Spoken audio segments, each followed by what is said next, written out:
I'm with Nick Hill, Managing Director and SureFlap inventor. Now, hi Nick, we've heard of the SureFlap microchip cat flap, but now we have the SureFlap microchip pet door. So can you tell me what's behind the launch of this product? So following the success of the SureFlap microchip cat flap, we're really contacted by a whole load of owners, whether that's of large cats such as Maine Coons or small dogs. And they're really looking for a product which is slightly larger and suitable for their kind of pet. So there's nothing currently on the market that works for them, that sort of size. So we've had very, very strong demand. So even from the limited publicity we've had to date, then we've had over 1,000 pre-registrations of interest on our website. So we're really looking forward to getting the product out and in customer hands. And so what's new about the microchip pet door? So the first thing that's new is it's a larger size. So that's suitable for all kinds of cats, including large breeds of cat, and for small dogs as well. The second thing is the new curfew mode. So this allows you to keep your animal, restrict their access to the outdoors, whether it's for a cat that you might want to keep indoors during the night time for safety reasons, or a dog that you want to restrict the access to the outside for toilet breaks, say a midday toilet break.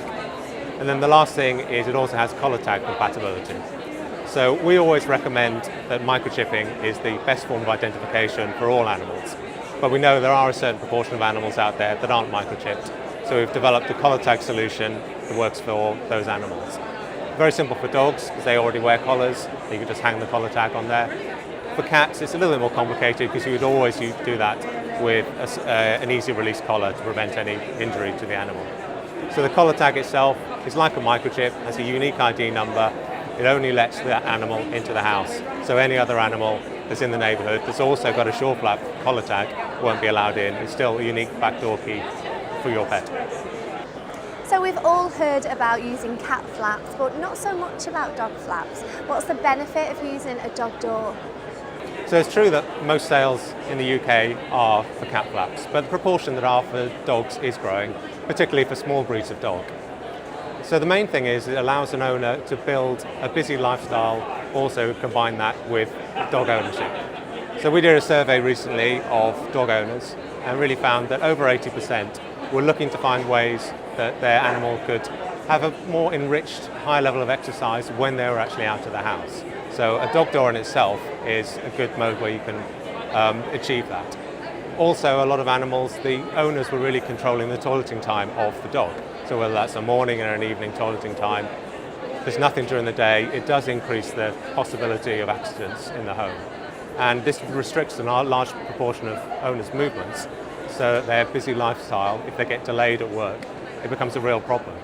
So the pet door allows you to control the access, allow your dog outside, but also to restrict the access so that you could do it at a sensible time that's for the dog. So it could be a midday toilet break is actually the most suitable thing for the dog.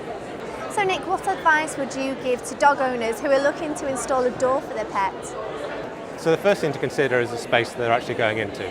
So really the important thing for a dog access to the garden has to be the safety of the garden. Remember, the dogs can move through very tight spaces.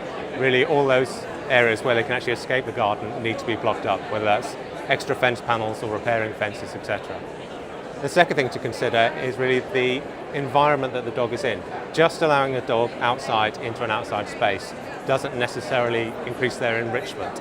They need to have activities out there, whether that's toys to play with, places to actually explore.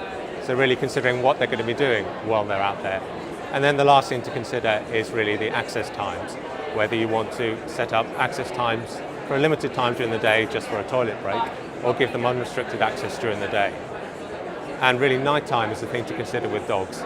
Dogs being allowed out for the whole of a nighttime can lead to some behavioural issues, such as excessive barking at night.